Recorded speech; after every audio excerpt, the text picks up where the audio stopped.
Start the day's other headlines with the rare Republican rebuke of one of President Trump's priorities. Indiana's Republican-led Senate voted this afternoon against a plan to redraw its state's electoral map. 19 ayes, 31 noes. This bill has been defeated.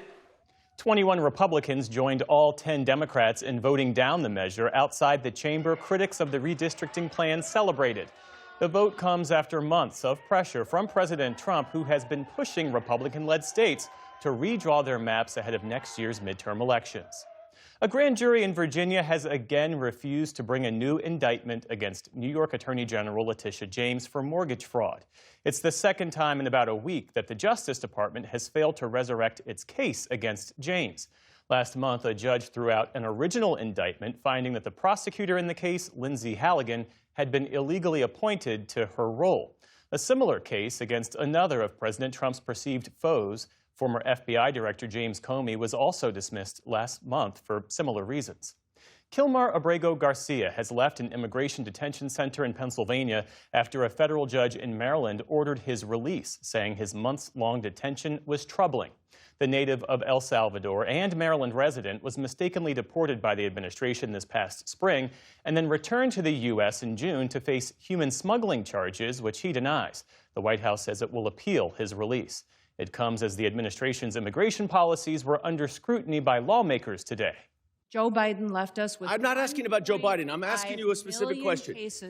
In a contentious House hearing, Homeland Security Secretary Kristi Noem defended the Trump administration's hardline immigration policies. We're ending illegal immigration, returning sanity back to our immigration system. We will never yield. We will never waver, and we will never back down. And there was also this moment when Secretary Noem was asked how many U.S. military veterans her agency has deported. Sir, we have not deported U.S. citizens or military veterans. We are joined on Zoom by a gentleman named Se-Jun Park. He is a United States Army combat veteran. Will you join me in thanking Mr. Park for his service to our country? Sir, I'm grateful for every single person that has served our country and follows our laws. Can you please tell Mr. Park why you deported him? Every one of them needs to be enforced. Meantime, the Senate Armed Services Committee questioned top military officials over the legality of troop deployments to U.S. cities. The White House says the deployments are necessary in fighting lawlessness, while critics describe them as an abuse of military power that violates states' rights. The oil tanker that was taken yesterday by U.S. forces off the coast of Venezuela will make its way to an American port where authorities will seize the oil on board. That's according to White House Press Secretary Caroline Leavitt. This afternoon, she described the tanker as a sanctioned shadow vessel carrying what she called black market oil, which she said justified its seizure. The United States currently has a full investigative team on the ground on the vessel, and individuals on board the vessel are being interviewed and any relevant evidence is being seized. The vessel will go to a U.S. port, and the United States does intend to seize the oil. However, there is a legal process for the seizure of that oil, and that legal process will be followed. Also today, the U.S. imposed sanctions on 3 of Venezuelan President Nicolas Maduro's nephews, among others, as the Trump administration continues to increase pressure on that country. Meantime, the face of Venezuela's resistance movement, Nobel laureate Maria Corina Machado, waved to a cheering crowd in Oslo late last night, where she is being celebrated as this year's Nobel Peace Prize winner. It was her first public appearance in 11 months. Venezuela will be free. At a press conference today, Machado vowed to keep fighting for her homeland's democracy and credited what she called the decisive actions of President Trump for weakening the Maduro regime. Here at home, state health officials are reporting rising cases of the measles in 2 separate outbreaks in the eastern and western U.S. New cases are cropping up along the Utah-Arizona border, as well as in South Carolina, where more than 250 people have been quarantined. Arizona has logged 172 measles cases since August, and Utah has seen 82.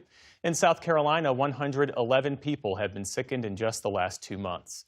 Nationwide, the number of measles cases is nearing 2,000, the highest number since 1992.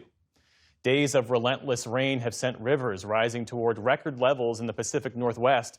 The National Weather Service says the atmospheric river began to subside today, but not before dumping more than a foot of rain in some areas. Washington is under a statewide emergency with tens of thousands under evacuation orders, especially around the Seattle area. Those who've stayed are doing what they can to keep the floodwaters out. We're just trying to build a wall like a little island perimeter around the property here to keep the water out from the house. It's already flooded. Meantime, in parts of western Washington, rivers are continuing to swell, prompting numerous water rescues and road closures. Disney announced a $1 billion investment in OpenAI today to bring iconic characters like Mickey Mouse and Luke Skywalker to the Sora video tool. The 3-year licensing deal will allow fans to create and share videos with more than 200 Disney, Marvel, Pixar, and Star Wars characters.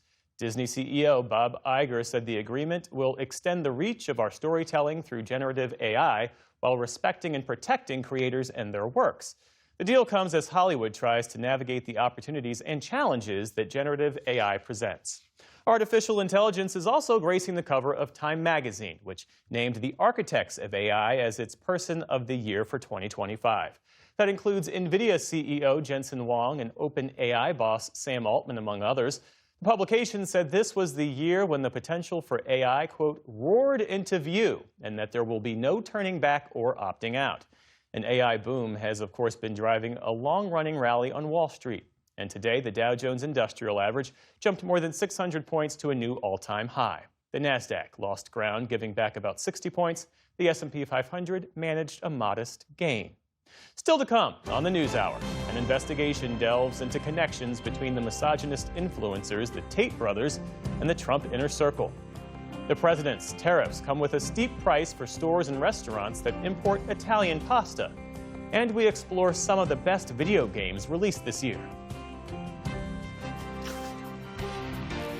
This is the PBS NewsHour from the David M. Rubenstein Studio at WETA in Washington, and in the West from the Walter Cronkite School of Journalism at Arizona State University.